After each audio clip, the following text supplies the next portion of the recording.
Hello, and welcome to another episode of Unboxed. The question for today is, why are emotional relationships so difficult? Stay tuned as we unbox this together.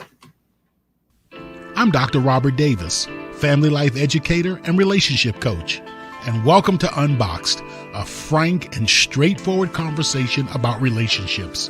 We're going to talk about family, church, workplace, and all other types of relationships. Join me for the next few moments as we unbox the power and potential of relationships and help you to live your best life.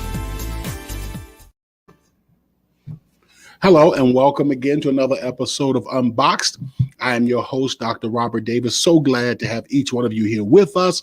I'm going to ask you to please like, subscribe, and share, whether you're tuning by Facebook or you're tuning in through YouTube or through Twitter. We're so glad to have you here. Please make sure that you like, subscribe, or share. We want to get this information out to as many people as possible, and visit our website if you would like to support, or you can go into the description below, and there are various ways that you can support the ministry, the outreach, and the community engagement of Unboxed. All right, today we're going to do a little tune-up Tuesday. I'm not going to go through one of the questions that have been asked today. I'm going to just pull back a little bit and just talk about relationships without even addressing a question. And we talk about why are emotional relationships so difficult. And I first want to explain what I mean by emotional relationships. When I say emotional relationships, I'm talking about relationships where there is an emotional connection with the person. You know, the average person at the bus stop who you meet, I don't have an emotional connection with the person. Hi, how you doing? Move on, keep it running. But there are emotional relationships that we have, which are for a variety of reasons. One, of course, we think about biological reasons. We're very connected with people. But then there are also other reasons that we enter.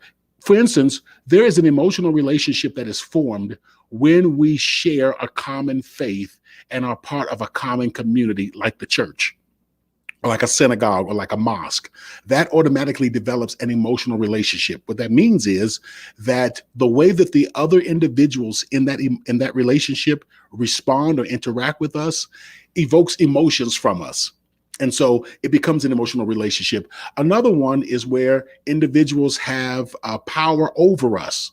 And that power over us can be in several ways. One, that can mean, I'm talking about workplace relationships. There are emotional relationships. It can be where an individual is our superior, which means then that our relationship with them basically, determines our income, determines our promotion, and all those things. It can also be a subordinate, someone who's underneath us.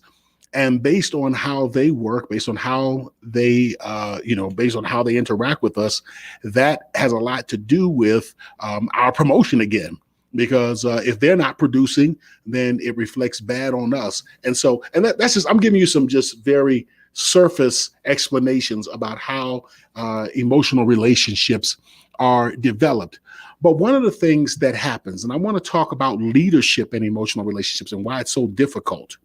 Because one of the things that happens when we talk about emotional relationships is that we try to minimize the anxiety and the stress and the tension in the relationship. Now, that's a good thing to try to minimize. You don't want to be fussing, fighting, and falling out all the time. But by the same token, the question is, how do we go about doing that? How do we go about minimizing it? One of the challenges that I find with a lot of the leadership material that's out there today is that the leadership material is designed to help you to understand how to manage, and I'm going to use another M word, not just manage, how to manipulate people that we're in an emotional relationship with, how to manipulate them so that they will do what we need them to do. So for instance, you read a book about husband and wife relationships, and it says, hey, if you want to cause your wife to be more romantic towards you, do 1, 2, 3, they like warm up the engine before you get in the car. You've kind of heard some of those expressions before. So starting in the morning, write her notes and all of these different things. This is not authentic. This is stuff that you're doing in order to gain a certain particular, or to reach a certain objective. If you are a leader, bring your team in together, ask them questions, do this, do that, do the other. And I'm not saying that any of these things are not good in and of themselves. But when you use these techniques that we learn from leadership, that we learn from relationship seminars and things of that nature, when you use these techniques in order to find a way to change or to control the other person, that's when it becomes a problem. When you talk about emotional relationships, the number one person that you should be seeking to change and to control should be yourself. Remember, I've shared with you over and over again, you do not want to be in a position where someone else controls you. On the flip of that is, you don't want to be in a position where you're trying to control someone else and to manipulate someone else.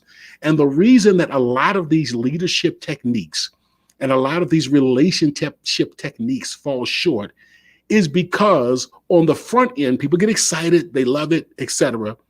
But we have this sixth sense that's just kind of built into us, where we know we're getting played. We know where we're being duped. We know where we're being manipulated. And what people hate is that feeling of being manipulated. What they hate is that feeling of thinking that someone's trying to get over on them. So the most important thing to do as I close is to work on being an authentic, true who you are. And as we move along in our Unboxed series, I'm going to talk about guiding principles and things. And I'll be talking about this, especially with some of the questions that I'm going to be addressing in the next several nights and the next several weeks. We'll be talking about how to develop certain guiding principles that regulate and that determine who you are, so that it's not about me doing something to control and to manipulate another person. It is about my leadership. It is about my romance. It's about my relationships. This is who I am. I am who I am, and that's who I am. When we can become the best us, it translates into great leadership. When we can become the best us, it translates into great relationships. But becoming the best us is often so difficult, so we spend our time and energy trying to manipulate others to becoming their best self rather than working on ourselves. I told you before, Serenity Prayer 2.0, and I'll end with this. Lord, grant me the serenity to accept that I cannot change other people, courage to change the only person I can, and the wisdom to know the difference. That, my friends, will help our relationships, our emotional relationships, to move from being difficult to being authentic. I'm so glad that you tuned in. Please make sure that you like, subscribe, or share. We're going to answer your questions when we meet back here on Thursday. Tomorrow is our book club. We'll be looking at chapter 3. On Thursday, we'll go back into answering questions again. Until I see you the next time, may you have the privilege of unboxing all the power and the potential of every relationship you're in. Take care. Seasoned with Grace, Unboxed also provides healthy relationship training and leadership development for businesses, churches, and community organizations. For a free consultation to discuss your team's needs, please contact us at our website at swg-unboxed.org. That's swg-unboxed.org.